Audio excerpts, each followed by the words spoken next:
à toutes et à tous, je suis ravi de vous retrouver pour une nouvelle rencontre Vlil. Ce soir avec Sarah Bourg pour son roman Maman la nuit, qui est sorti donc le 2 mars dernier aux éditions Noir sur Blanc dans la collection Notabilia, dont on a l'habitude de recevoir certains romanciers, et en présence également de Manon Frappa, donc, qui dirige cette collection avec brio.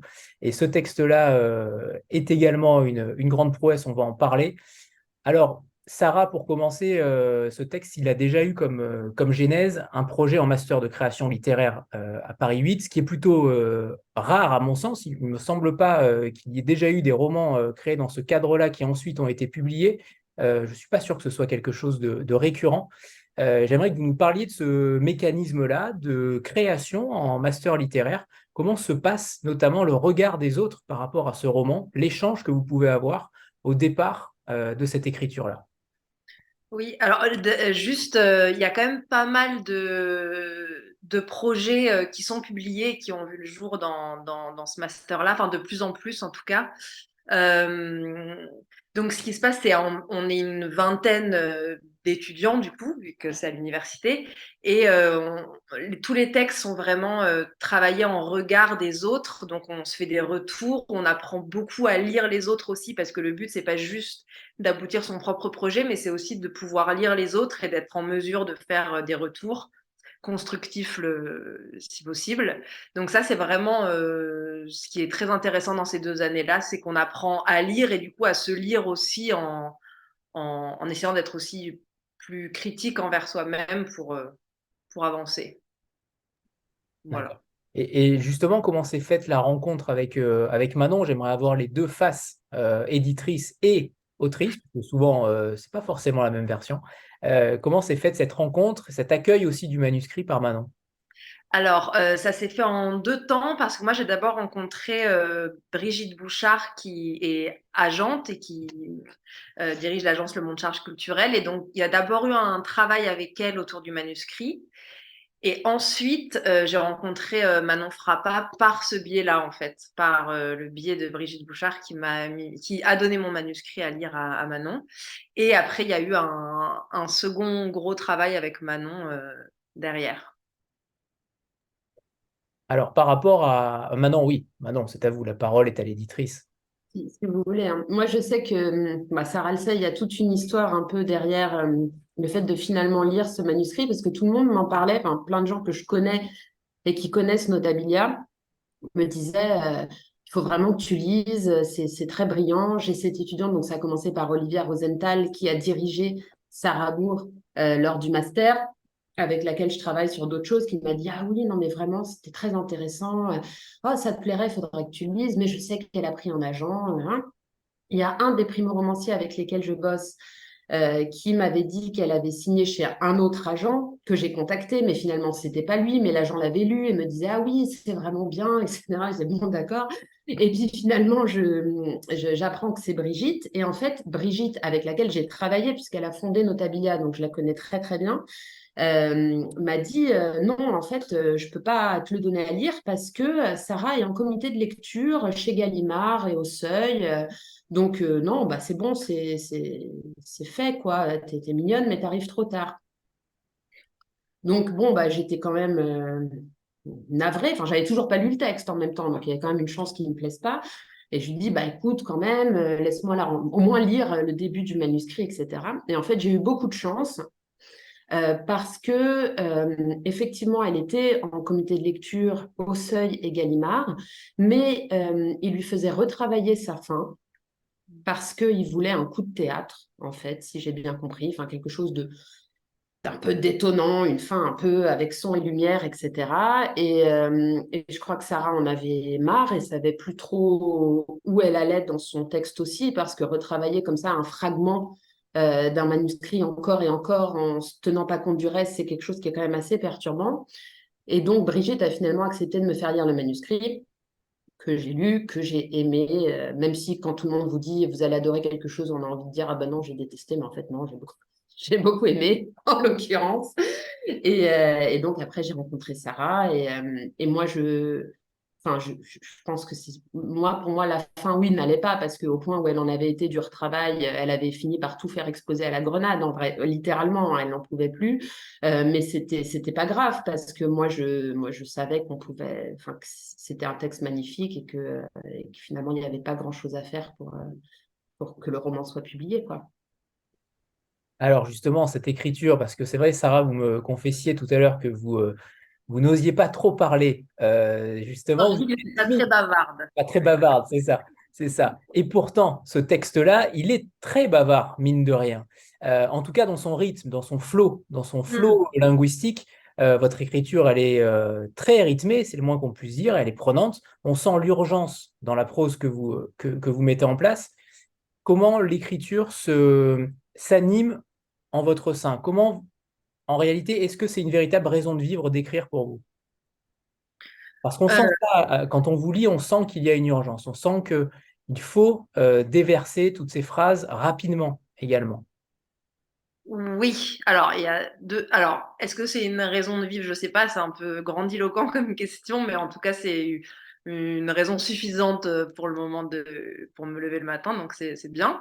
Et après, une urgence, oui, je pense que c'est le rythme. J'ai écrit et lu beaucoup de poésie, donc je pense qu'il y a quelque chose du rythme qui, je pense, me vient de là. J'ai aussi fait du théâtre. Et les textes de théâtre, pareil, vu que c'est destiné à être dit, il y a quand même une recherche du rythme.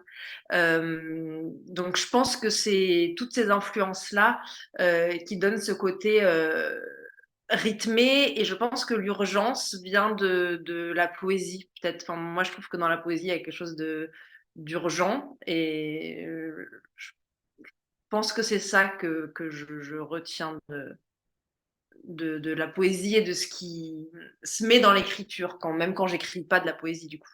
Mais, et le rythme, ouais. Enfin, même si c'était destiné à être un livre depuis le début, j'ai quand même toujours en tête, je le dis pas à l'oral, le texte, mais il y a quelque chose de la musicalité, en fait, je l'entends quand je l'écris ou quand je le relis, donc c'est très, ouais, oui, j'y tiens pas mal. Par rapport justement à ces trois arts, la poésie, le théâtre et la littérature. Ouais. Je sais que votre frère est pianiste, que vous écrivez également ensemble et que vous mettez en scène aussi certaines pièces ou de la poésie différemment, mais comment justement tous ces arts cohabitent en vous?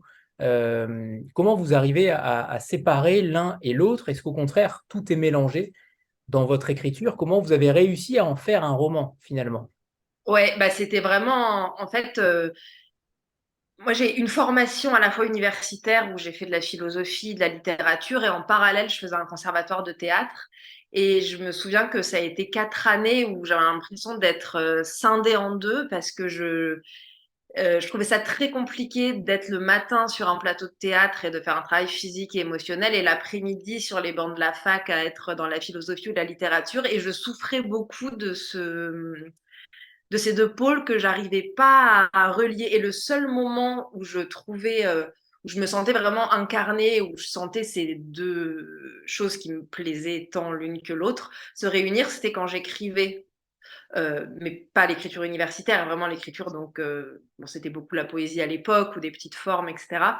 Et donc, je ne saurais pas vraiment l'expliquer très précisément, mais pour moi, il y a vraiment quelque chose de l'ordre de l'incarnation dans l'écriture, où je trouve la jonction entre le corps, le mouvement, le texte. Enfin, voilà, c'est l'endroit où les choses se réconcilient.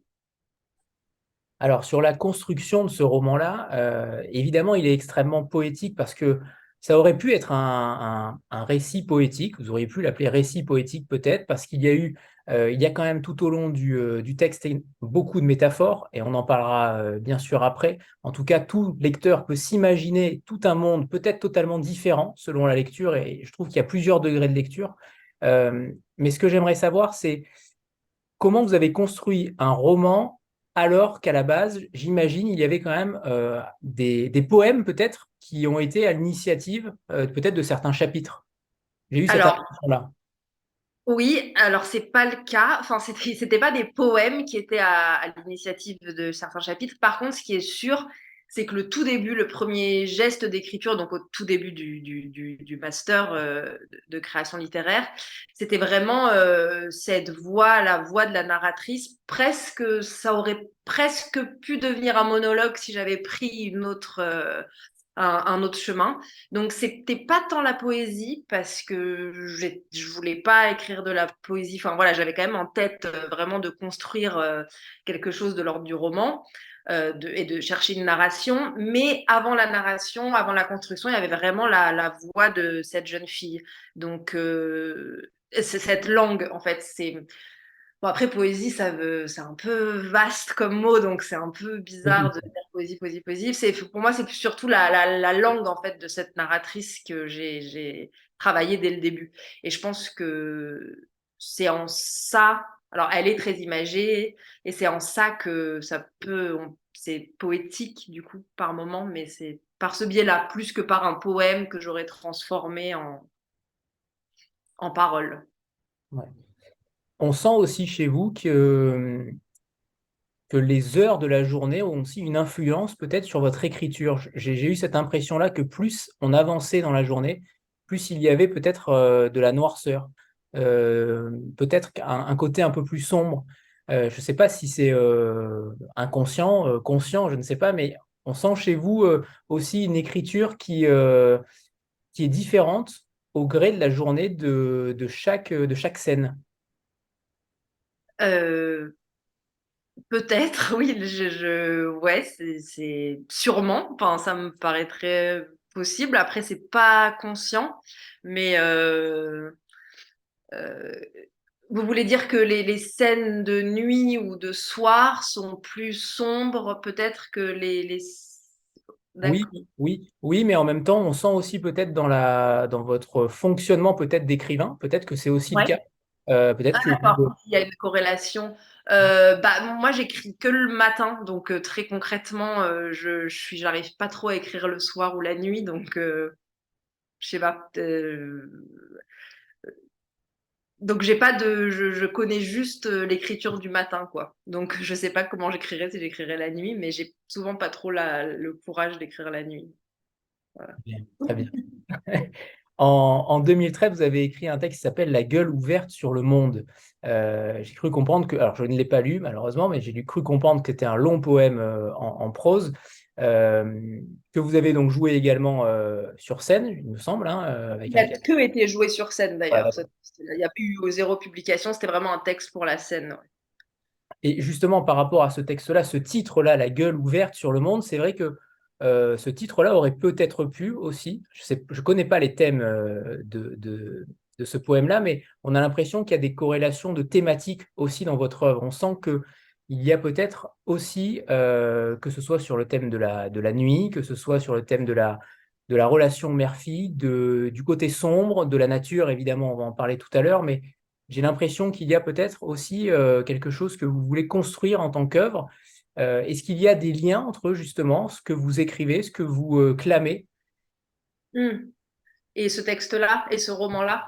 Oui. Euh, alors, concrètement, non, parce qu'en fait, les textes que j'avais écrits avant, donc les textes que j'ai eu l'occasion de dire sur scène, c'était beaucoup plus urbain, du coup, comme atmosphère. Euh, ouais, il n'y avait pas forcément cette question de la nature ou des relations mère-fille, ou alors c'était traité autrement. Après, c'était des textes très poétiques, écrits avec de la musique, donc de toute façon, c'est dur d'en dégager vraiment. Enfin, comment dire, c'est pas des textes à sujet. Il y avait plein de choses différentes en fait dans ce spectacle-là.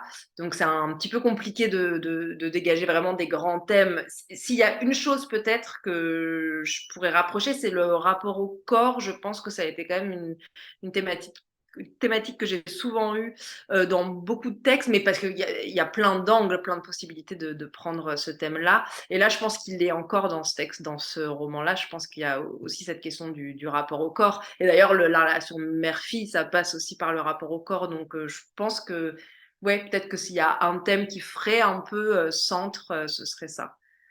Voilà. Alors, on va passer évidemment à ce livre-là, aux thématiques qu'il comporte. Avant de parler de ça, on va peut-être parler des deux personnages principaux, cette mère et cette fille, cette relation-là qui est très ambivalente et ambiguë, c'est le moins qu'on puisse dire. Comment vous avez créé cette relation-là qui est très particulière? C'est une relation qui est plutôt étouffante, limite incomparable. On connaît peut-être rarement ce genre de relation dans nos entourages. En tout cas, moi, je ne connais pas. Mais c'est quand même une relation très particulière. Comment vous l'avez créée? Comment vous l'avez imaginée? Comment vous l'avez façonnée? Parce qu'il faut rappeler que la disparition de la mère intervient dès le début, et c'est dans le titre quasiment. Euh, et vous laissez une longue ellipse finalement après pour y revenir. Et ça, c'est plutôt intéressant de donner un petit peu l'envie au lecteur de poursuivre la lecture. C'est en effet parfait. On veut savoir pourquoi cette mère a disparu. J'aimerais que vous nous racontiez aussi cette histoire maternelle, cette relation maternelle que vous avez réussi à créer avec un rythme extrêmement soutenu. Alors ça s'est fait en 2 temps parce que comme je disais, tout à l'heure, vraiment le début du travail de ce texte-là, ça a été la voix de cette narratrice et au tout début, il y avait même pas, je crois que dans le 1er texte que j'ai écrit, elle devait parler de sa mère, mais la mère n'existait pas en tant que personnage, dans l'histoire, en fait. Il y avait vraiment juste cette jeune fille et l'angle aurait pu être tout à fait autre que la relation avec sa mère. C'est vraiment venu petit à petit parce que dans cette voie-là, au fur et à mesure de l'écriture, en fait, la mère devenait de plus en plus présente. Mais au début, j'étais même pas certaine qu'elle existe vraiment. J'étais même partie dans un truc où ça se trouve, bah, la mère, elle n'existe pas et la fille, bah, elle vit toute seule et c'est juste, tout est dans sa tête et c'est de l'ordre du fantasme.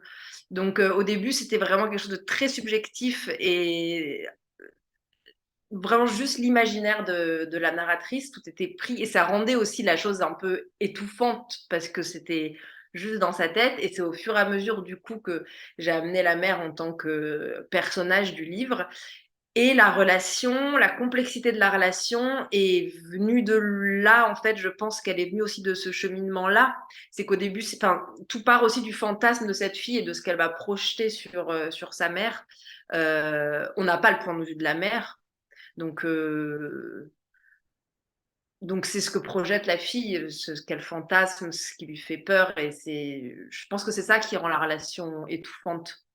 Plus que quelque chose de très concret où j'aurais fait un travail vraiment psychologique sur une relation mère-fille, des problèmes de famille, etc. Là, ça venait vraiment de l'imaginaire de la jeune fille. Et c'est vrai qu'on se pose des questions à la lecture du roman si véritablement c'est une réalité. Oui, vous distillez aussi des indices qui font croire que potentiellement tout est dans sa tête. Ouais, bah oui. Après, après pris le parti de la réalité du personnage, mais c'est vrai que de toute façon, vu que c'est un point de vue enfin, vraiment subjectif, c'est une parole, on est juste dans la tête de la narratrice. Donc, à partir de ce moment-là, oui, tout est dans son regard, en fait. Est-ce que le regard de cette adolescente, parce qu'on sait que c'est une adolescente, il y a des indices en effet, et notamment les menstruations, euh, vous donnez très peu d'indices sur les personnages finalement. Il y a très peu d'indices puisque tout est plutôt flou, il n'y a pas de repères géographiques clairs, en tout cas excepté les éléments de la nature. Il n'y a pas de temporalité non plus, on en parlera peut-être après, mais j'aimerais revenir sur le fait que la fille encombre la mère et que la fille réclame sa mère. Il y a quand même une dichotomie entre leurs sentiments réels. Comment on travaille une matière aussi difficile sans l'avoir potentiellement vécue? Euh, bah, en lisant de la poésie, je sais pas. Enfin, non, je sais pas. Encore une fois, c'est vraiment. Je, je, je, je pense que j'aurais pas réussi ou j'aurais pas osé écrire ça peut-être. De toute façon, ça aurait même pas eu lieu d'être. Mais à la troisième personne, enfin, en donnant vie de manière aussi concrète à la mère et à la fille, parce que ça aurait demandé peut-être une construction plus, autre psychologiquement des personnages, etc. Là, vu que je suis vraiment restée dans cette dans le regard. Et moi, ce qui m'intéressait, c'était de travailler aussi à hauteur de enfance, préadolescence, dans ce regard-là et dans son rapport au monde et dans le rapport à la mère. Après, c'est de l'imaginaire. Et encore une fois, c'est des projections. C'est ce qu'elle projette, c'est ses peurs qu'elle projette sur sa mère. Mais c'est pas. Euh, je réfléchis en même temps si j'ai lu des choses qui parlaient de... Je crois même pas vraiment avoir lu spécifiquement des livres sur la relation mère-fille pour m'aider ou prendre de la matière. J'ai plus lu des livres avec des langues d'enfants, enfin de narrateurs enfants ou adolescents. C'est plus ça peut-être sur lequel, enfin, c'est ce que je suis allée chercher, plus que sur la relation mère-fille qui, qui, enfin, c'est aussi la relation d'elle à elle, et c'est une jeune fille qui aimerait tout simplement être regardée et être aimée. Enfin, en fait, ça peut être très simple. Après, c'est l'imaginaire. Oui. Et justement, cette narration que vous créez dans les yeux de cet enfant, il faut aussi caractériser cet enfant puisqu'elle est, alors je ne sais pas comment on peut la qualifier parce que vous êtes très flou aussi sur la caractérisation de cet enfant. Elle est en effet sauvage. Oui, il y a beaucoup de terre autour d'elle, il y a beaucoup de fer, notamment le champ lexical du fer et du métal est très présent. Mais comment vous la qualifiez, cet enfant? Comment elle est elle va un petit peu à l'école au début, en effet. On va parler de son rôle, le rôle du professeur aussi peut-être, mais comment vous qualifiez cet enfant qui est une sorte peut-être inadapté? Je ne sais pas comment on peut la Oui, qualifier. oui. Si, enfin, elle est seule, déjà, il y a une grande solitude. Alors, autant chez la mère que chez la fille, d'ailleurs, hein. Je crois que c'est aussi une histoire de solitude des deux côtés. Mais cette fille est seule, de cette solitude naît, un rapport aux autres et au monde où elle est beaucoup dans l'ennui, donc beaucoup dans l'imaginaire. Elle n'est pas forcément à l'aise à l'école. Elle est, voilà, on dirait un peu vulgairement dans son monde, quoi. Mais c'est un peu ça. Mais ouais, et même cette histoire de sauvagerie, ce qui la rend sauvage, j'ai l'impression que c'est vraiment le fait d'être seule et d'être en quête de quelque chose qu'elle n'arrive pas à obtenir, de pas avoir l'amour qu'elle voudrait. Enfin, elle est en quête d'un absolu aussi, quelque part. Et cette mère, en échange, ne l'épargne pas, entre guillemets. Alors, la maltraitance, elle est en filigrane, elle n'est jamais réellement frontale. J'ai eu l'impression, en tout cas, que vous mettiez aussi des indices sur le regard peut-être de la mère sur la fille qui était extrêmement violent, avec des mots, avec le langage. C'est aussi un roman sur le poids des mots, sur la puissance Ouais. du langage sur les enfants, notamment sur cette phrase «rien ne va, rien ne tient».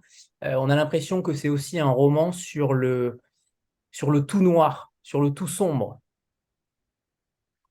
Dans le sens où tout serait sombre. Potentiellement, oui, ou en tout cas dans cette relation-là, dans cette relation, ce regard de l'enfant sur sa mère, puisqu'elle idolâtre sa mère aussi, et elle est quand même d'une manière, comment dire, elle se victimise tout également en la regardant avec un œil extrêmement envieux. C'est ça qui est très surprenant dans cette relation-là. Ouais, ouais, bah, elle aimerait être comme elle. Enfin, il y a une fascination. Mais la fascination, ça va aussi parfois de pair avec une certaine répulsion. Et il y a vraiment les deux chez cette femme, dans ce que ressent la fille pour sa mère. Euh, et, euh, et la mère ne peut pas donner ce que la fille attend parce qu'elle est dans ses souffrances à elle. Elle aussi, elle est en quête. Elle aussi, elle est seule. Elle aussi, elle est en quête d'amour, mais ça se place ailleurs. Et c'est vraiment des solitudes qui se confrontent. Donc, la maltraitance, je l'ai pas pensé en écrivant. Alors après, peut-être qu'elle est là de fait, mais moi, c'était plus deux endroits différents qui, du coup, peuvent pas communiquer. Et donc après, une conséquence, oui, c'est la violence. Parce qu'elles sont violentes, toutes les deux, il y a une violence. Autant chez la fille que chez la mère. Comment elle s'explique justement cette violence chez la fille? Comment elle s'explique ou comment elle s'exprime? Comment elle s'explique? Comment elle s'explique? De la solitude et de l'amour qu'elle n'arrive pas à avoir. Je pense que ça la rend violente, du fait que ça a été aussi une enfant qui n'a pas été vraiment voulue. Il y a une violence. Mais elle ne se manifeste pas forcément par rapport à sa mère. Elle est trop dans la fascination et la peur pour être frontale avec sa mère. Et de toute façon, c'est aussi une jeune fille, on parlait tout à l'heure de comment la caractériser, c'est aussi une jeune fille qui est très dans je crois que c'est, même, je ne sais plus à un moment donné, mais je crois que c'est dit, mais qui n'extériorise pas. Tout est très intérieur. D'où aussi cette espèce de flux de mots, parce que tout passe à l'intérieur et l'imaginaire euh, en devient d'autant plus fertile, mais c'est pas quelqu'un du bavardage, enfin, c'est en retrait. Manon, tu interviens quand tu veux, Manon, hein. Pas besoin de lever Oui, la main. pardon, je me Ah oui, permets. Trop poli. Je baisse la main. Ah ouais. Non, parce qu'en fait, quand vous dites qu'elle est pas caractérisée, cet enfant, en fait, je trouve ça un peu étonnant au sens où, oui, on ne sait pas à quoi elle ressemble, on ne sait pas exactement son âge, on a des clés, on imagine qu'elle doit avoir 12 ans, 13 ans peut-être, qu'elle est dans ces âges-là.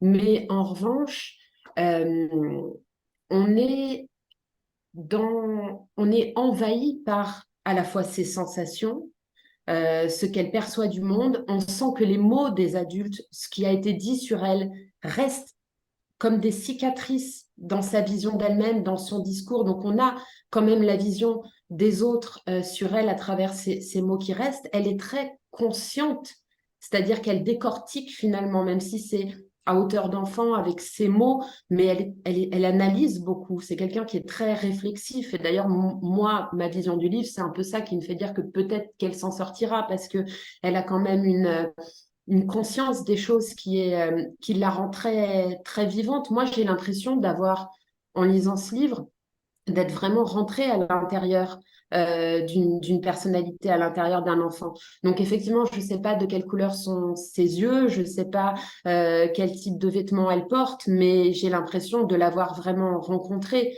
Et je trouve que dans sa relation avec sa mère, finalement, ce qui, moi, me bouleverse, c'est qu'elle a tout à fait conscience de la fragilité de sa mère, qu'elle sait que sa mère, elle peut être détruite par un mot. Et en fait, c'est pour ça qu'elle ne peut pas s'exprimer, parce qu'elle sait que si elle disait quelque chose, eh ben, ça pourrait lui faire trop de mal. Et donc, elle est dans cette retenue entre un désir d'être regardée, sa mère est regardée par tout le monde, elle, personne ne la voit jamais, un désir d'exprimer ce qu'elle ressent, un désir de vivre, quoi, d'exister pour quelqu'un, et en même temps, elle peut pas, parce que le risque est trop grand. Et moi, je trouve que dans cette relation, euh, effectivement, la maltraitance, bah oui, c'est maltraitant de pas être regardé, de pas être aimé, etc. Mais moi, je trouve que ce qui est vraiment fascinant dans ce livre, c'est la justesse de cette relation. On sent les dilemmes intérieurs, les sensations conflictuelles de cet enfant, quoi. Et, On est entièrement d'accord, Manon. On est entièrement d'accord. Évidemment, je parlais de cette caractérisation physique et en tout cas dans la façon de l'imaginer en tant que femme, en réalité, qu'adolescente. On a du mal peut-être à l'imaginer évoluer, mais en effet, on est dans sa tête. Clairement, il y a cette dissociation corps-esprit. J'ai eu l'impression que vous mettiez ce flou sur ce corps et en même temps que vous la faisiez véritablement, que vous l'incarniez à travers ce qu'elle pensait, puisque toutes ces pensées sont quasiment toutes contradictoires peut-être, mais c'est tout simplement l'adolescence qui est ainsi. J'ai eu l'impression que voilà, c'était la figure réelle d'une adolescente, sauvage ou pas sauvage, peu importe, mais en tout cas, Oui. c'était ça.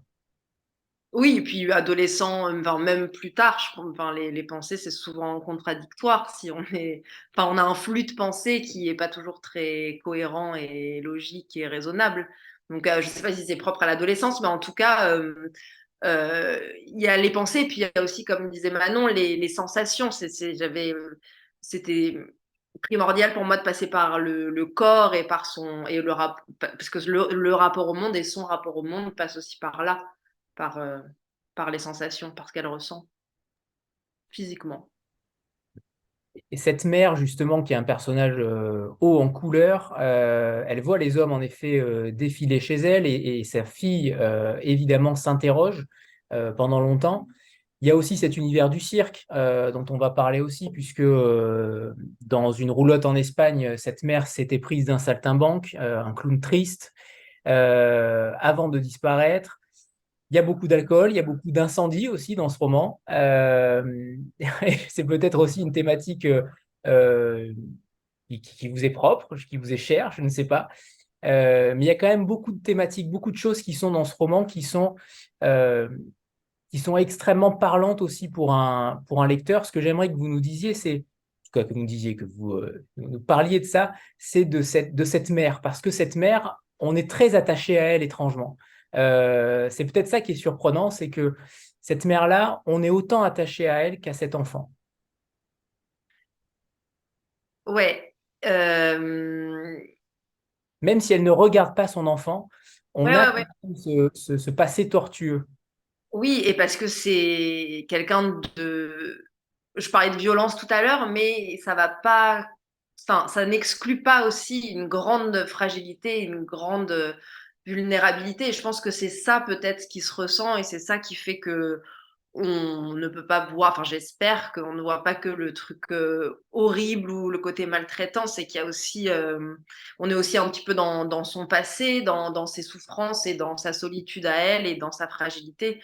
Je pense que c'est, j'allais dire autant que pour la fille, pas vraiment, forcément non, parce qu'on est dans les yeux de la fille, mais la fille voit tellement la fragilité de sa mère que nous, on la perçoit aussi à travers la fille. Donc c'est peut-être ça qui la rend attachante, vu que la fille est fascinée et aime sa mère, forcément, ça, et que c'est elle qui en parle, ça peut que être présent. Par rapport à la temporalité, il n'y en a pas forcément, même si on comprend très vite qu'on est quand même dans un monde contemporain, qu'on est dans un monde actuel. Il y a des éléments, en effet, sur des objets, sur des façons d'évoquer certaines scènes, mais la volonté de ne pas dater, de ne pas mettre également de repères géographiques. Qu'est-ce que ça a impliqué pour vous aussi? On sait qu'en effet, on est dans un village, mais c'est tout. On n'a pas de repères particuliers. Est-ce que ça a impliqué quelque chose aussi de plus universel pour vous, ou en tout cas une autre raison, mais en tout cas, c'est quand même frappant aussi, parce qu'on va parler peut-être de la notion de conte aussi, de Ouais. fable, de conte, je ne sais pas, mais en tout cas, la temporalité me paraissait importante et la géographie également. Vous les enlevez. Pour quelle raison? Alors, la temporalité, je ne l'ai pas forcément enlevée de manière très consciente. Pour moi, c'est vrai que ça se passait plutôt à l'époque contemporaine, mais je me suis pas, enfin, c'était pas vraiment très conscient qu'elle soit, qu'il n'y ait aucun indice, même s'il y en a quand même avec les voitures, etc. Et pour la géographie, en fait, bah, tout simplement parce que moi, je visualisais cet endroit, je visualisais ces paysages, mais c'était pas un endroit précis sur la carte. Du coup, ça me paraissait pas très juste de dire c'est tel ou tel endroit. Enfin, ou d'inventer, il aurait peut-être fallu inventer un nom, mais pareil, c'était pas juste.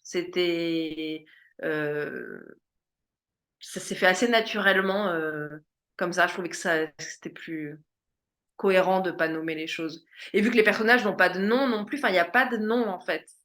Alors, Donc, s'il y en a un, Armand. oui, tout à fait, c'est C'est le vrai. seul. C'est le Oui, seul et oui, c'était une oui. question que j'allais vous poser aussi parce que Oui. c'est le seul et c'est surprenant qu'il n'y en ait qu'un. Parce que il y a le professeur, il y a la mère, il y a la fille, c'est presque des archétypes. Et c'est vrai que Armand n'a pas tout à fait le même statut. On pourrait, ben, même s'il existe en tant que personnage, mais peut-être que ça aurait pu être euh, un homme parmi d'autres du village. Enfin, il est peut-être moins défini par quelque chose de l'ordre de l'archétype. Donc, je pense que c'est pour ça. Je dis je pense parce qu'encore une fois, c'est venu dans l'écriture et je ne l'ai pas enlevé parce que ça me paraissait juste que ce soit comme ça. Mais je me suis pas dit donc là il y aura pas de nom, là il y aura un nom. Enfin, c'est vraiment ça s'est fait de manière assez naturelle. Euh, mais pour revenir à la géographie, voilà, donner un nom au lieu, ça m'aurait paru très bizarre. Enfin, en tout cas, voilà, j'ai pas trouvé le truc.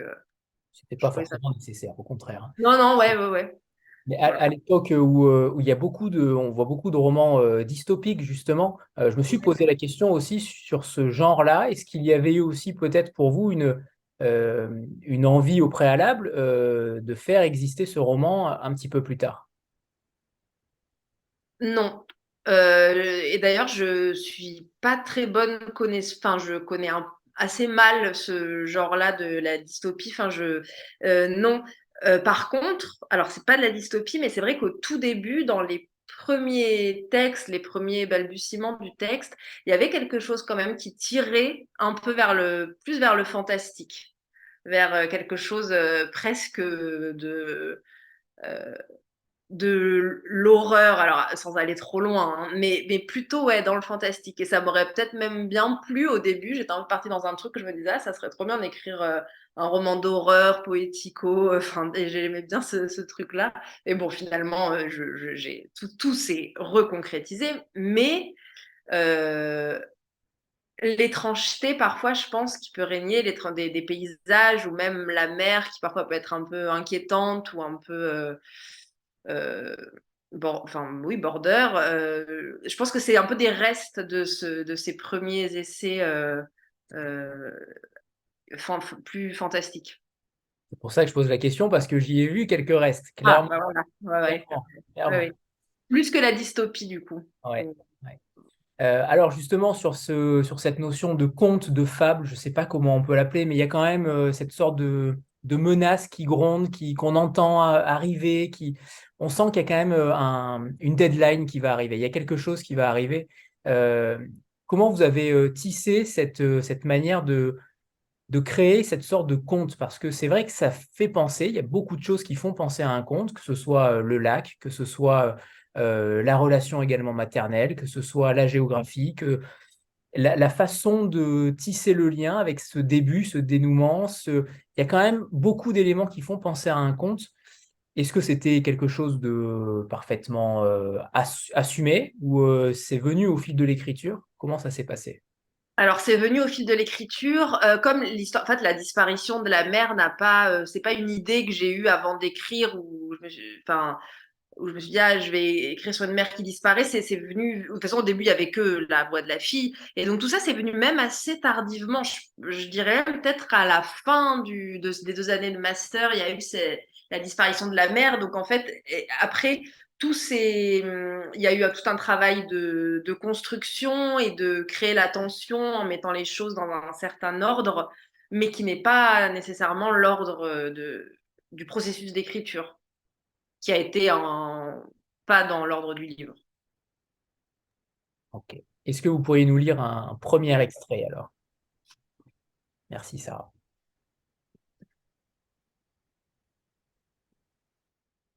Je ne suis pas finie. Il me manque encore quelque chose. Toujours quelque chose. Maman dit que je suis éparse et découpée.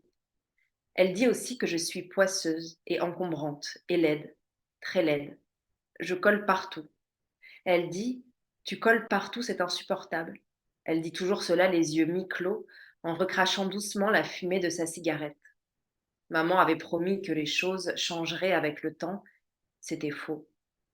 Maman parle comme tout le monde parle, c'est-à-dire à demi-mot, à demi-vérité, au hasard d'une pensée qui s'arrange avec elle-même, qui tourne autour des choses sans jamais les saisir. Une pensée trop épaisse, paresseuse, lancinante, qui vous flanque pour des jours et des jours le mal de mer. J'écoute et je reste loin. De toutes mes forces, je reste loin.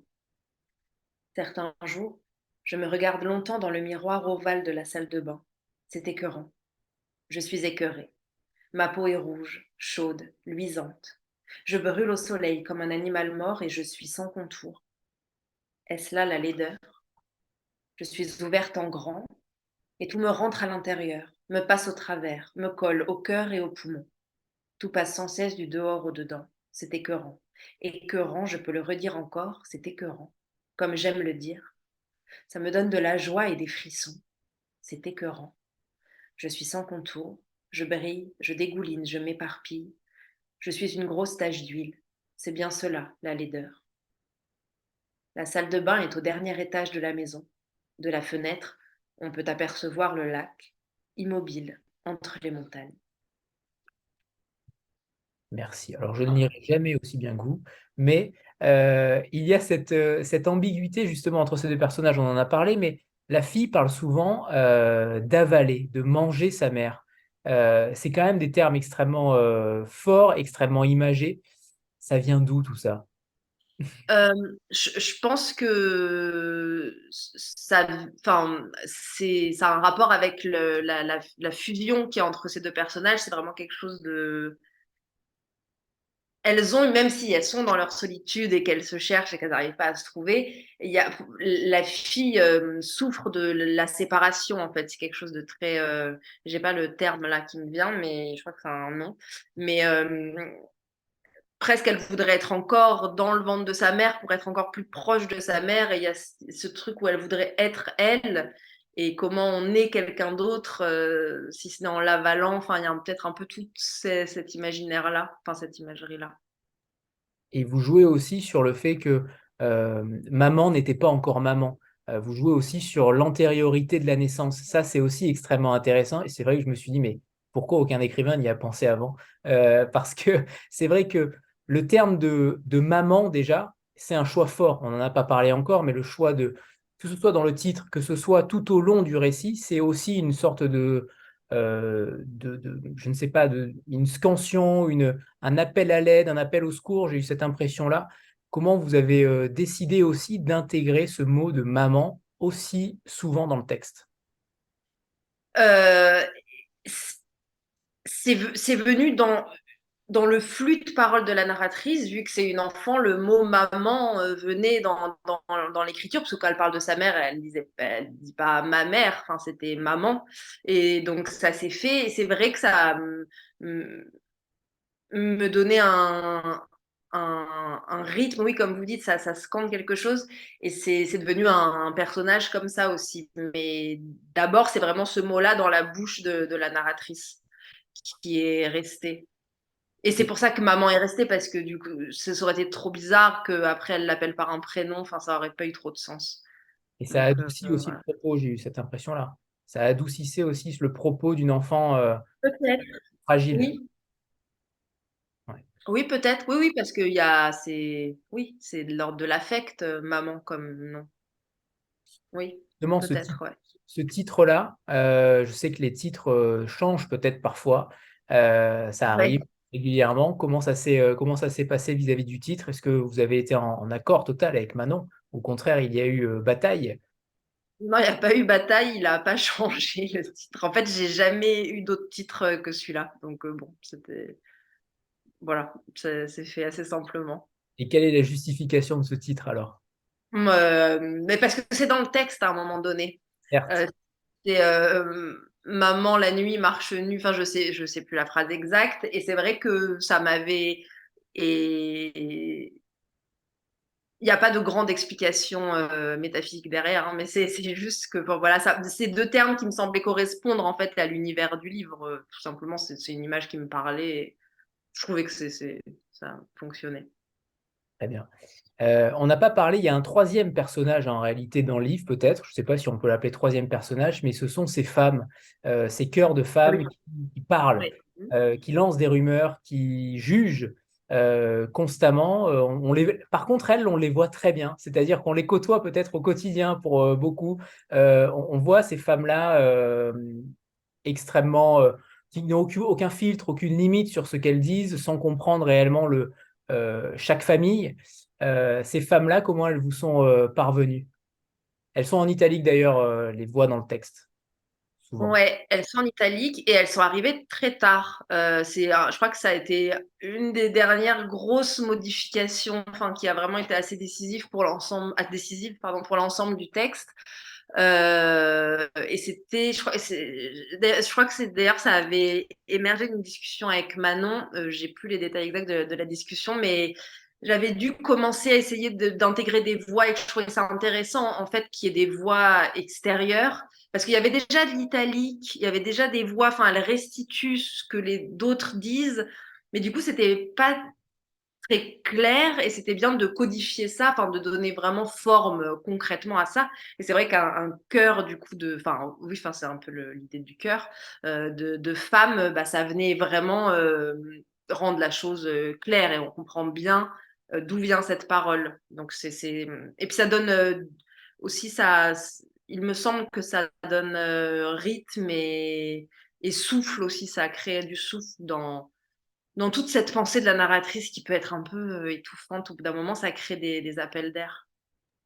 Et ça fait parler aussi, on en revient aussi à cette question du langage, parce que ça Oui, trotte dans oui. la tête de cet enfant, clairement aussi. Elle se sent acculée par ces paroles, constamment. Ah oui, oui. Et puis même, c'est en italique parce que c'est elle qui les entend, donc c'est toujours ce qu'elle entend. Euh, Pas forcément la réalité. voilà, exactement, c'est ça. Comme tout. Elle interprète. En tout Mm. cas, elle retranscrit. Exactement, ouais, ouais. Manon. Oui, pardon. Non, juste sur ces femmes, en plus, je trouve, alors déjà oui, je trouve que ça va bien avec le côté conte de fées que vous aviez Mm. noté, Anthony, au sens où on a une mère et sa fille vivent dans une petite maison près d'un lac au bord d'une forêt. Il y a toute cette ambiance, effectivement, un peu à la lisière du fantastique, un peu dans le conte de fées. Moi, la première fois que j'ai lu le texte, je pensais qu'elle allait se transformer en loup ou Mm. que l'animalité allait reprendre le dessus et qu'elle allait finir par courir dans la forêt et dévorer les animaux, ce qui est un peu ce qu'elle devient, mais sous une enveloppe humaine. Mais je crois qu'à l'origine, c'était moins formalisé en tant que chœur, Ouais. mais il y avait au début du roman une phrase où en gros elle disait pauvre petite, quoi. Une mère pareille, pauvre petite, mais voilà. Et puis une phrase à la fin où c'était en gros regardez-la, elle fume maintenant, ah non mais vraiment avec une mère pareille, etc. Et je trouve que c'est intéressant de l'avoir menée en chœur plus structuré, ces voix des mégères qu'on entend toutes effectivement et qu'on connaît toutes, où on voit aussi le jugement de l'extérieur sur cet enfant et c'est ça qui introduit l'idée quelque part de reproduction sociale et de prédestination en quelque sorte parce qu'on voit que au début la haine se porte sur la mère qui est celle qui a la mauvaise vie, on fait semblant d'avoir de la pitié pour l'enfant, mais aucune de ces femmes ne prendra soin de cet enfant, aucune de ces femmes ne se dressera pour dire, mais mon Dieu, il y a cet enfant qui est seul dans une maison, sa mère est morte. Euh, c'est un peu comme la petite fille aux allumettes, si vous voulez, pour moi, où il y a cet enfant qui gratte au fur et à mesure ses allumettes et elle meurt de froid. Et qu'est-ce qui est tragique? Est-ce que c'est la mort d'un enfant de froid? Oui, bien sûr, mais ce qui est encore plus tragique, c'est le fait que personne, aucun passant, ne s'arrête pour la ramasser et lui dire bah, tu vas venir chez moi ce soir parce qu'on ne laisse pas une enfant toute seule dans le froid dans la nuit d'hiver. Et en fait, quelque part, Bien. moi, je trouve que la transformation des voix de ces femmes où le jugement finit par se porter sur elles quand la mère disparaît et qu'elle reprend sa place en quelque sorte, et ben c'est une intensité dramatique et, et une réalité quelque part assez cruelle, quoi. Mm. Il y a un personnage quand même qui vient à son aide. Je ne sais pas exactement de qui vous parlez. En tout cas, qui va la voir. Enfin, on va pas peut-être tout défouler, mais le professeur, oui, Mm. il vient prendre des nouvelles. Ouais. Est-ce que c'est de l'aide? Je sais pas. Je sais pas, mais en tout cas, il vient. Ouais, oui, oui. Agnès. Bonsoir, j'ai malheureusement pas encore lu votre livre, mais j'ai lu quelques extraits à droite et à gauche. Et, euh, et effectivement, avec ce cœur des mégères, avec ce style, enfin avec le fil de pensée de cette très jeune fille qui n'a pas un langage de son âge, mais qui a vraiment un langage que vous avez inventé pour elle. Je me demandais si vous aviez déjà songé à une mise en scène de ce texte. Ou si Alors c'est non, quelque chose que vous aviez à l'esprit au moment de l'écriture. euh, pas du tout. Euh, Autant j'ai eu l'occasion de travailler des extraits en lecture et même en musique, mais mais voilà, tout en restant vraiment dans le texte. Mais une mise en scène, non, j'ai pas pensé. Pourquoi pas, mais là, c'est pas du tout quelque chose qui a accompagné l'écriture de ce texte. Mm. C'est aussi un roman sur le silence, que ce soit des deux côtés, de la mère et de la fille, parce que en effet, la mère ne parle que très peu, ne s'intéresse que peu à cette fille-là, et en tout cas garde aussi à l'intérieur, mais la fille également. Alors on l'entend au travers de ce roman, mais s'il n'y avait pas eu ce roman, on ne l'aurait peut-être pas entendu. Si je transpose dans la réalité aujourd'hui, euh, il y a quand même chez elle deux silences qui s'opposent, qui se matérialisent de manière totalement différente, mais c'est quand même quelque chose qui m'a frappé à la lecture de ce roman, c'est ce silence que vous arrivez quand même à transformer avec un flux de paroles. J'ai eu cette impression aussi d'opposition entre ce silence intérieur et quand même les voix qui se manifestent, qu'on entend et qui s'accumulent dans la tête de cet enfant. Ouais, ouais, non, mais ça me fait penser à l'écriture. Enfin, c'est un peu ça, en fait. Oui, c'est que le silence n'est pas forcément le contraire du mot. C'est que la parole peut être interne, peut être différente que la communication verbale. Très bien. Flo, c'est à toi. Non, la question sur les couleurs n'a pas été abordée. Sur les couples. J'ai des soucis avec mon micro. Ah, Oui, Entends. bonsoir. Moi, j'ai lu le livre et j'ai une remarque ou en tout cas une question. J'ai été très, très surprise par l'usage des couleurs. Elles sont extrêmement présentes et les couleurs qui sont appliquées aux femmes sont toujours des couleurs vives. La mère a les joues oranges, les lèvres bleues, les paupières violettes, enfin, je ne me souviens plus exactement. Et les hommes à côté sont tous très ternes. Alors, j'imagine que c'était un choix délibéré de votre part, mais moi, ça m'a marqué. Enfin, cette omniprésence des couleurs autour des femmes de ce roman. d'accord.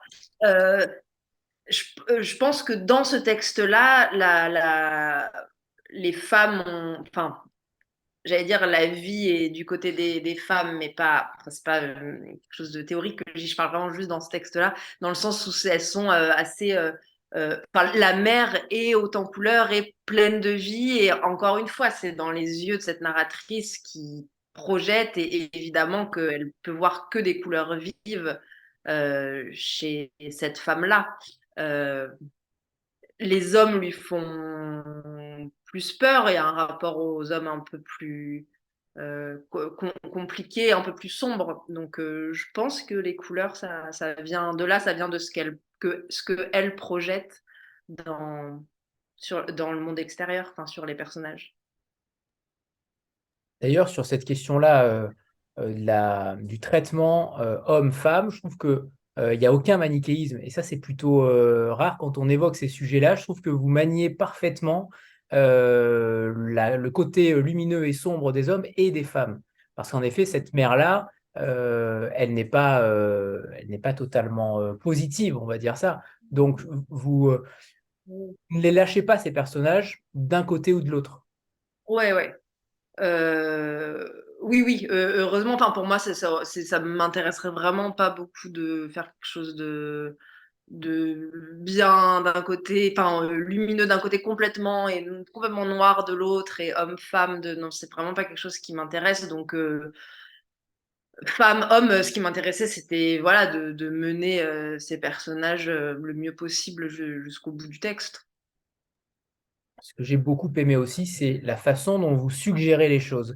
Il y a peut-être un événement que vous nommez réellement, c'est la maternité, où elle dit je suis enceinte. Mais hormis cet événement-là, j'ai eu l'impression que tout le reste était suggéré. Est-ce qu'il y a une raison particulière à cette maternité-là, à la façon de nommer les choses? Je trouve que le langage est très présent et la manière de nommer les choses est très présente, mais qu'est-ce qu'il y a derrière? Est-ce qu'il y avait une volonté particulière de mettre la lumière sur certains événements et pas d'autres? Pas forcément la lumière, mais en tout cas de les nommer clairement. mais c'est le rapport à la parole. Je suis enceinte, c'est une parole que la mère prononce à un moment donné, parce qu'elle est bien obligée de le dire. Donc, enfin, il n'y a pas mille manières de le dire. Et c'est vraiment l'événement, oui, peut-être la chose la plus concrète qui est. Enfin, c'est parce que c'est une parole concrète. Après, En fait, je disais ça par rapport à, par exemple, l'avortement, qui n'est pas non. clairement, qui n'est pas clairement nommé, par exemple, au début du livre. Je ne spoile rien, ne vous inquiétez pas. Ouais, ouais. Voilà. Il a été nommé dans une version antérieure et c'était un peu en trop. En fait, on comprenait sans nommer. Du coup, si on comprend, je trouve, ça alourdissait un peu de le nommer. Enfin, c'était pas nécessaire en fait. Voilà. C'est, Ok, ça c'est- c'est le travail avec Manon, justement, où vous travaillez sur ce qui se comprend, ce qui se suggère aussi. Parce que je trouve ça quand même très très fort tout au long du roman. Il y a des événements qu'on comprend sans les nommer. Et ça, vous le maniez à la perfection. Il y a le curseur, en fait, il est parfaitement maîtrisé et c'est pas si évident que ça. Je ne sais pas si vous pouvez nous parler de ce lien-là. À quel moment vous vous arrêtez, en fait? À quel moment vous vous dites, je nomme, je ne nomme pas? Est-ce que c'est à l'oreille aussi? Est-ce que vous voulez scander en réalité cette langue-là et vous vous arrêtez au bon moment pour le lecteur? Oui, alors il y a beaucoup de travail à l'oreille, c'est vrai. Après, dans tout ce processus d'écriture pour ce texte-là, je suis plus allée dans euh, j'ai essayé quand même de rendre les choses tangibles pour le lecteur, enfin compréhensibles. Mais le pari un peu, c'était que je voulais pas tomber dans quelque chose d'explicite ou de nommer vraiment les choses. Ça faisait un peu corps étranger avec ce texte-là. Du coup, oui, il y a eu tout un travail autour de comment suggérer sans dire vraiment toujours explicitement ce qui se passe. Donc oui, c'est un travail, ouais. Mais c'est vrai que ça se fait beaucoup à l'oreille aussi. Manon, est-ce que tu veux interagir? Non, bah, je crois que le défi, c'est un peu elle, enfin, elle, quand je dis elle, c'est le personnage principal, la jeune fille. On ne lui dit jamais rien, on ne lui explique jamais rien. Euh, Elle est exclue ça, du monde. Elle est exclue du voilà. monde, clairement. Oui, c'est Personne ne ça. lui communique les raisons de pourquoi on agit ainsi ou pourquoi, etc. Donc, il fallait réussir à retranscrire son état d'incertitude et sa propre analyse des choses et des événements. Après, évidemment, le lecteur a besoin de quand même comprendre où il va. Enfin, il faut qu'il puisse suivre une trame, vivre les situations avec le protagoniste principal. Donc, effectivement, c'était cet équilibre à trouver. Et effectivement, je crois que Sarah le faisait assez instinctivement. Finalement, il y a très peu de cas où je lui ai dit, là, je ne comprends pas. Enfin, c'est arrivé, mais pas tant que ça. C'est-à-dire qu'il y a des moments où moi, je me sens perdue. À ce moment-là, je lui dis, là, je ne comprends pas. Je ne comprends pas quelle est la situation. Donc, il y a quelque chose à travailler. Ça ne veut pas dire qu'il faut l'expliciter, mais ça veut dire qu'il faut semer des indices qui nous le révèlent d'une façon ou d'une autre. Par exemple, la deuxième grossesse de la mère où voilà, je dis là, moi, je manque un peu de chair, un peu de matériel pour suivre, je commence à me sentir perdue. Mais ça, c'est un travail très simple finalement, c'est un travail d'honnêteté de lecteur, de pointer les moments où on estime que la langue a pris le dessus sur la narration et où on se retrouve perdu dans une trame. En revanche, je trouve que par exemple, moi j'aime beaucoup le personnage d'Armand. Je le trouve très émouvant finalement, même si il a des côtés assez dégueulasses aussi, parce qu'on on imagine qu'il vit quelque chose avec sa mère, mais il a quelque chose de tendre aussi. Sa relation est très ambivalente, c'est-à-dire qu'on sent que c'est quelqu'un de bien, bizarrement, sans qu'on ait vraiment d'indice que ce soit quelqu'un de bien, et on ne sait pas trop ce qui se passe avec la mère de la petite fille? Est-ce que c'est un client? Et ce type d'incertitude, là, je trouve que c'est très beau. Parce qu'on a suffisamment pour pouvoir exercer notre propre imaginaire, tirer notre propre fil et quelque part devenir proactif dans l'histoire. Ça, je trouve ça très beau. Donc réussir à voilà, ne pas trop en dire, mais suffisamment pour qu'on puisse nous-mêmes agrandir le spectre. Je pense que c'est quand ça fonctionne qu'on a bien travaillé, quoi. Oui, et tout le roman est ainsi, quasiment. C'est ça qui est très fort. Avant de poser ma prochaine question, on fait une petite photo de groupe avant que j'oublie. Voilà, préparez-vous. 3, 2, 1.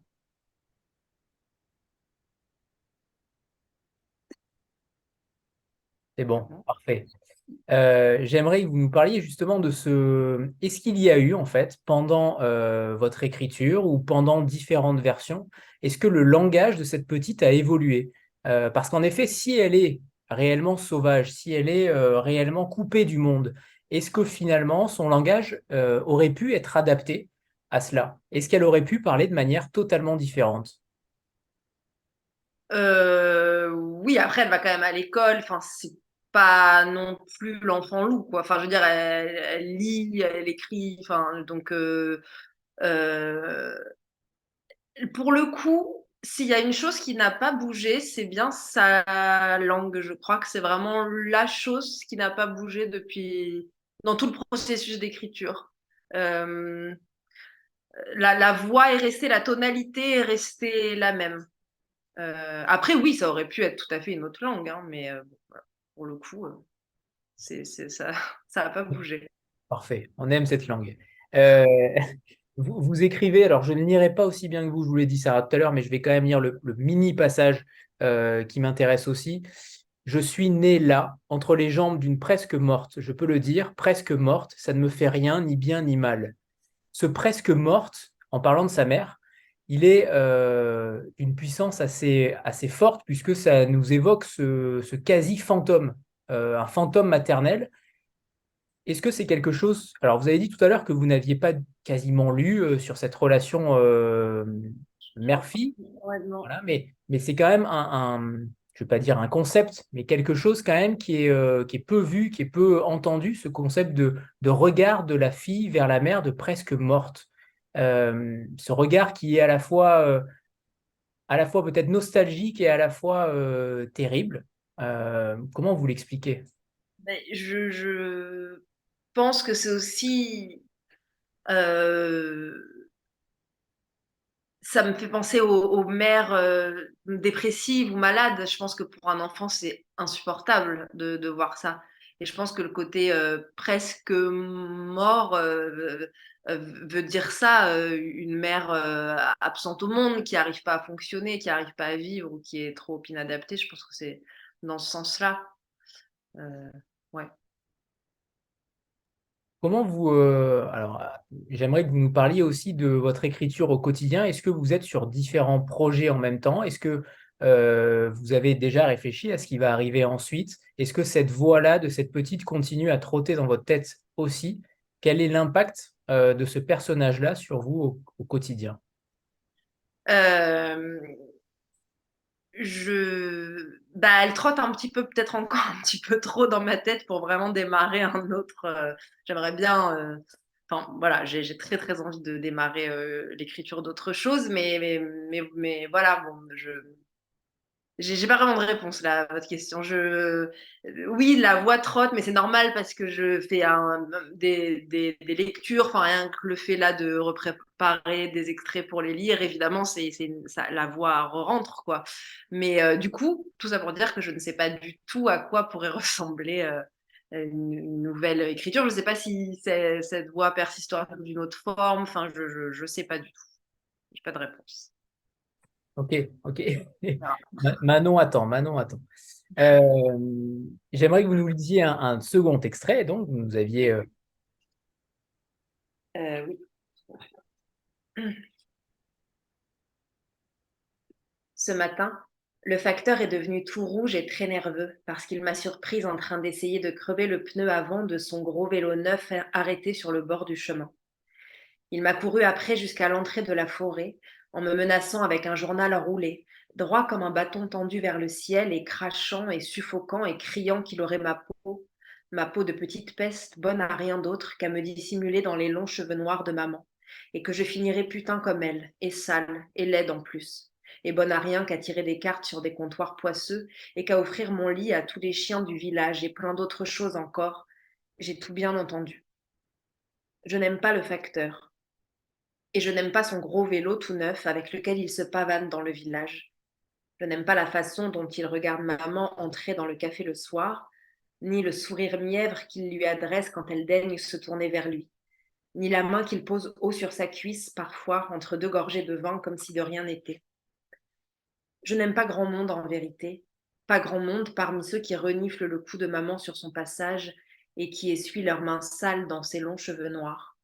Pas grand monde parmi les hommes qui la suivent à la tombée de la nuit à travers la forêt, ceux qui frappent à sa porte au matin avec des fleurs et des petits sourires, ceux qui disent qu'elle est belle et si douce et gentille, un peu dans la lune, c'est vrai, ceux qui la voudraient toujours avec eux tandis qu'ils sirotent à la terrasse leur mauvaise bière d'un air satisfait.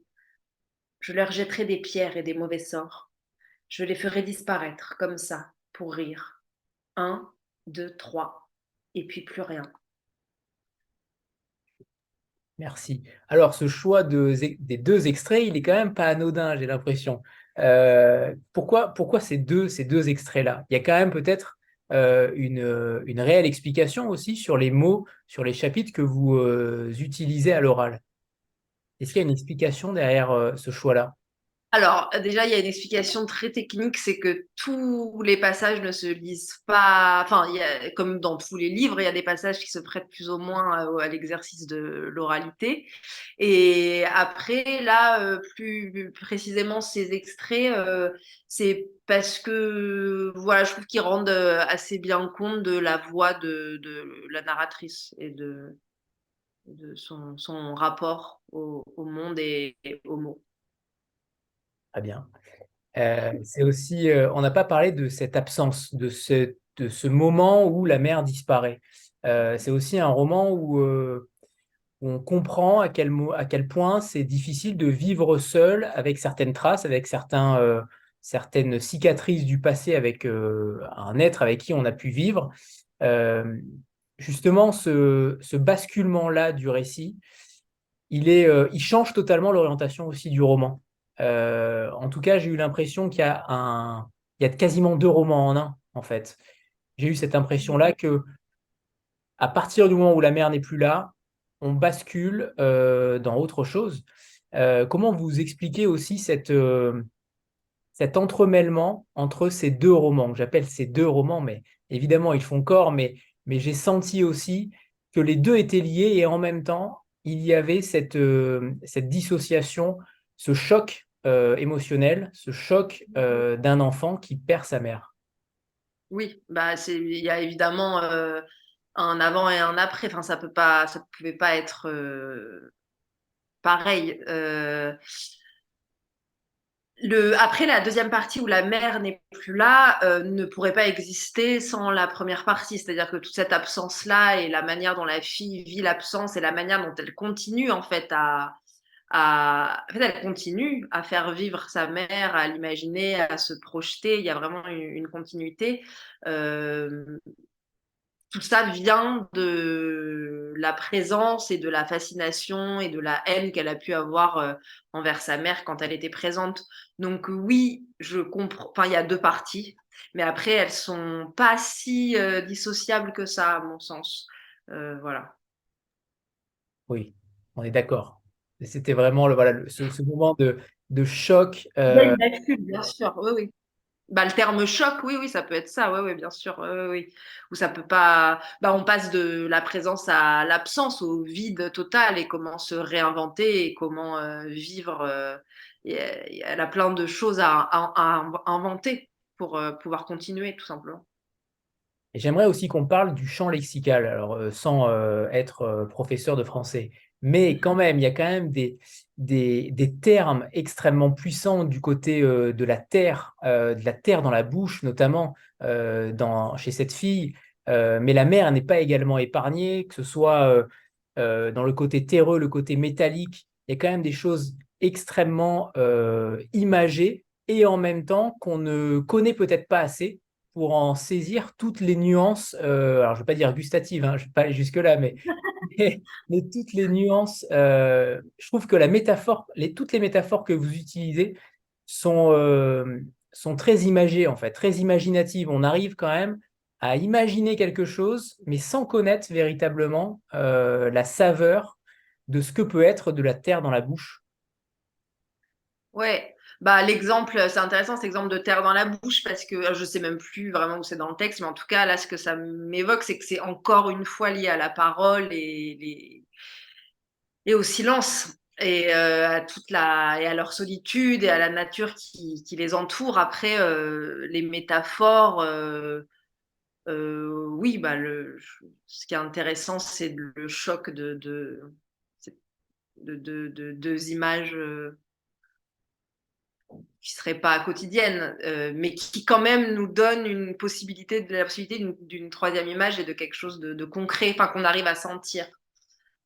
Pourquoi, comment, ça je ne sais pas, mais en tout cas, l'idée, c'est pas une idée, mais l'image de la terre dans la bouche, c'est très proche encore de cette thématique, de la parole et du silence, de ce qu'on dit et ce qu'on ne peut pas dire. Tout à l'heure, je parlais de différentes lectures à différents degrés aussi. Est-ce que vous avez eu le retour d'adolescents qui ont pu lire votre livre? Est-ce que vous avez eu ce retour-là? Est-ce que déjà, on peut faire lire ce livre-là à un adolescent? À mon sens, oui. Mais est-ce que vous avez eu un certain retour? Est-ce que des adolescents ont pu potentiellement se reconnaître aussi dans cette relation maternelle? Alors, j'ai pas eu je sais que certains adolescents que j'ai pu croiser l'ont lu, mais j'ai pas eu de retour vraiment. Je saurais pas vraiment dire ce qu'il en est. Après, est-ce qu'on peut le faire à lire? Moi, je pense que oui, oui, complètement. Mais enfin, je pense. Mais ça, je sais pas. J'ai pas eu de retour précis. Voilà, je sais pas. Est-ce que Manon, tu veux peut-être intervenir sur ça? L'éditrice a toujours un point de vue aussi peut-être sur l'âge de lecture. Alors moi, en tout cas, j'ai pas eu de retour d'adolescent et c'est ce que j'étais en train de me dire. En fait, moi, j'ai une petite sœur de 16 ans, enfin, qui va avoir 17 ans dans 2 semaines et j'ai même pas pensé à lui faire lire le livre et je me suis demandé, mais pourquoi? Je sais pas. L'âge de lecture, non, bah, de toute façon, on sait très bien que ce sont les femmes de 35 à 65 ans qui lisent les livres. Euh, en règle générale. Donc, je dirais que c'est toujours le public qu'on cible pas forcément, mais qui nous trouve. Après, en tout cas, je pense que c'est un livre.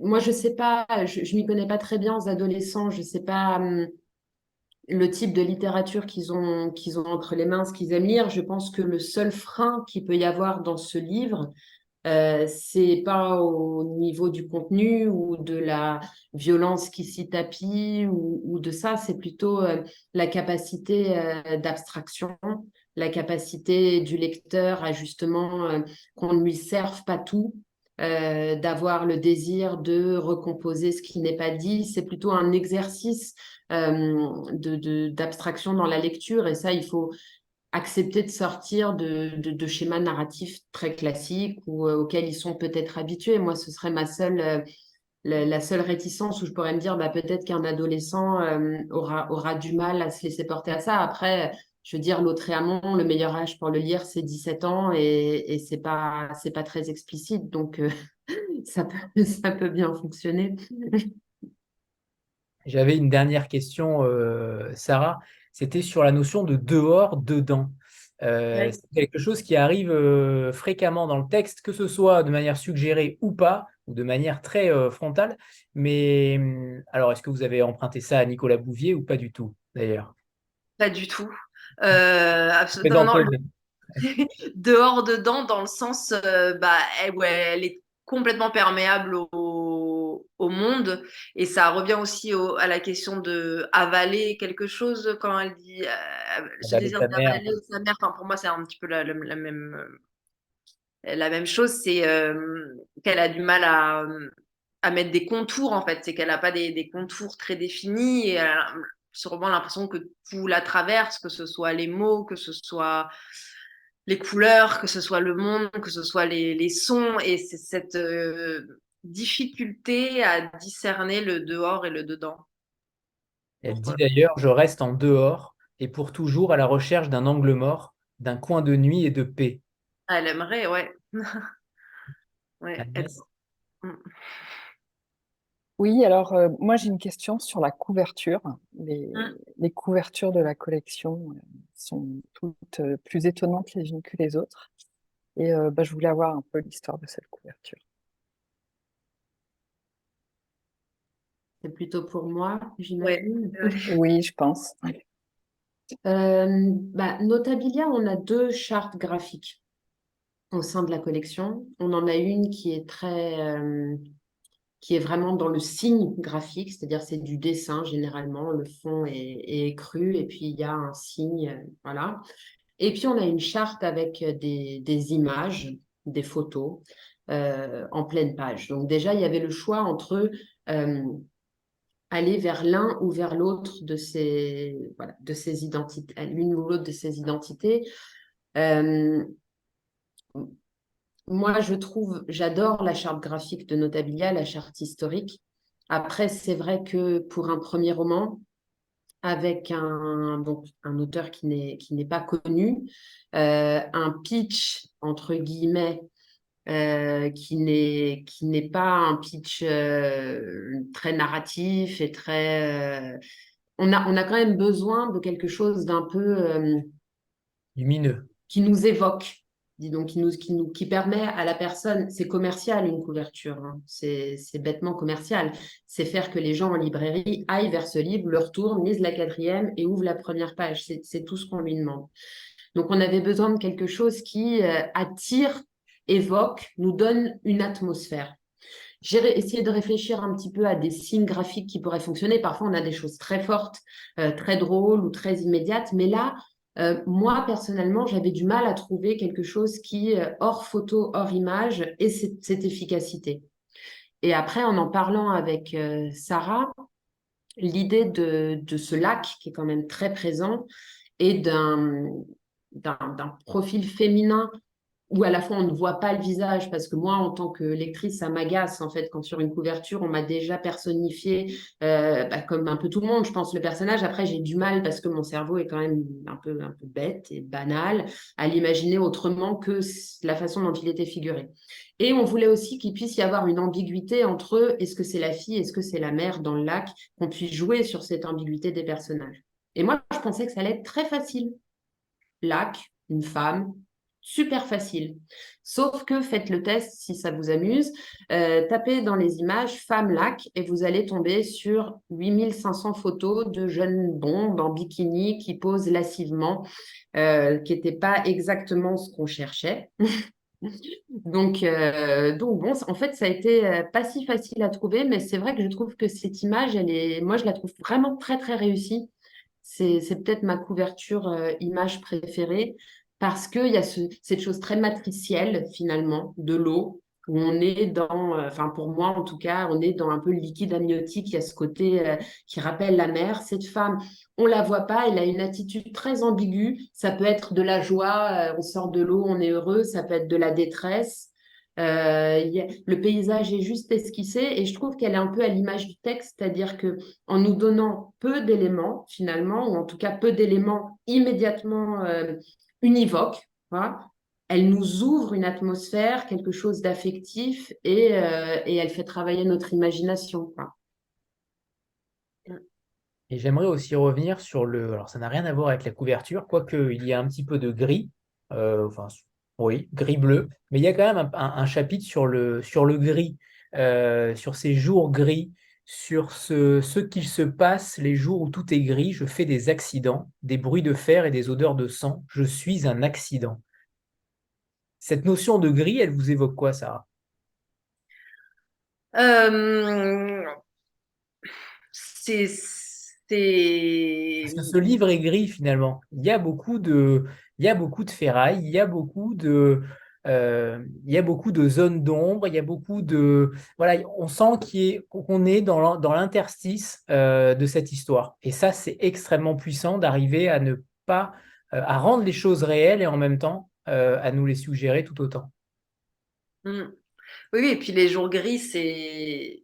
Enfin, c'est pas aussi c'est pas les jours noirs. Enfin, c'est gris, c'est lourd, oui, c'est lié à la ferraille aussi. C'est une autre violence que l'obscurité totale. C'est encore autre chose. Ouais. Très bien. Alors, est-ce que quelqu'un a une autre question?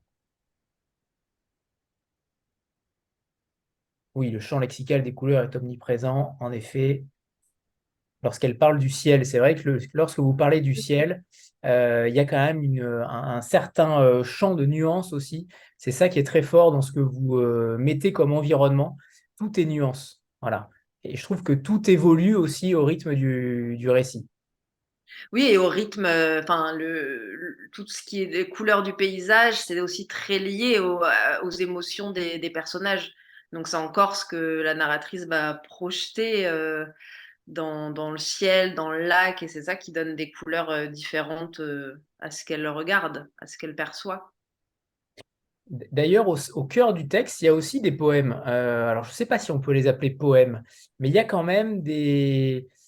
Et retour à la ligne, non, c'est ça? Alors oui, mais c'est quand même très très poétique. Donc je suis pas sûr, je sais pas comment vous les appelez, mais il y a quand même une forme poétique. Voilà, Alors, notamment en italique. ouais, mais alors pour moi, c'est plus lié au rythme que à la poésie, en fait. C'est plus une indication de rythme que je sais pas si le retour à la ligne fait la poésie. Je suis pas sûre. Mais enfin, pour moi, c'est plutôt, en tout cas, là, pour ça, c'était vraiment, c'est lié au rythme du texte. Et si je sais pas de quel moment vous parlez exactement, mais je pense à peu près voir. Notamment page 150. Des pierres dans les poches, ils ont dit. Personne n'aurait pu se douter. C'est ce qu'ils ont Oui. dit. Des pierres et de l'alcool, et gonfler le corps, tout manger de l'intérieur. Enceinte, vous vous rendez compte? Le lac, on ne peut pas imaginer. On ne peut pas. Ah oui, bah là, rien que la manière dont vous l'avez lu, bah du coup, ça donne un rythme particulier parce qu'il y a un retour à la ligne et enfin il y a, enfin voilà, le texte s'entend différemment quand on coupe la phrase à un endroit et pas à un autre. Donc, vous mettez bien la séparation entre les deux arts. J'ai l'impression que vous ne voulez pas forcément faire d'amalgame. Non, Intéressant. euh, c'est pas, c'est pas que je fais une séparation, que je vais pas faire d'amalgame, c'est qu'en fait, je crois que c'est plutôt que je fais pas tant de séparation que ça. Enfin, parce que c'est intéressant cette histoire de retour à la ligne parce que je sais pas si on peut parler d'un poème parce qu'on retourne à la ligne. Parfois, il peut y avoir des textes en prose, des extraits de romans que je trouve sublimes, et pour moi, c'est autant de la poésie que n'importe quel autre poème. Donc, c'est plus que j'ai du mal en fait à définir les choses clairement et à dissocier les deux genres parce que les romans, moi, que je lis, en général, c'est qu'il y a quelque chose de la langue qui me transporte. Donc, poésie, pas poésie, je sais pas trop, j'arrive pas trop à définir. Mais en Ne plus, change rien. excusez-moi, mais là, dans l'extrait que vous avez choisi, c'est des paroles rapportées de Oui, différentes personnes. Oui, aussi. Oui, Donc là, ça, le c'est retour intéressant. à la ligne, c'est qu'il y en a un qui dit des pierres dans voilà. les poches. Enfin, elle se souvient des pierres dans les poches, et puis lui il dit enceinte en plus, vous vous rendez compte. Et puis, donc là, quelque part, le retour à la ligne vient formaliser un principe c'est pas un dialogue, mais de mélange de- d'émetteurs, quoi. Tout simplement aussi, ouais. Voilà, c'était plus ça. Voilà. C'est pas faux. À Manon, chercher trop merci. loin parfois. Ouais. C'est un petit point de vue technique, banalement technique. Ouais, on était emporté par la Conversation. poésie, la langue. Pardon, pardon. Il est temps de vous remercier toutes les deux. Merci infiniment. Mais surtout, lisez ce livre-là parce il est à la fois déstabilisant, il est poétique, peu importe les définitions qu'on peut en donner. Et c'est un large compliment de dire qu'un roman est poétique parce que ça se perd de plus en plus. Alors, merci infiniment, Manon, d'avoir aussi déniché Sarah, parce que, comme d'habitude, dans cette collection-là, les textes sont totalement différents, et ça, c'est loin aussi d'être évident aujourd'hui. Donc, merci à toutes les deux. Et Maman, la nuit, j'espère, aura une très belle visibilité un petit peu partout, parce qu'il le mérite. Merci Merci beaucoup. beaucoup. Merci à toutes les deux. Au revoir, Merci. tout le monde. Au Bonne revoir. soirée. Bonne Au soirée. revoir.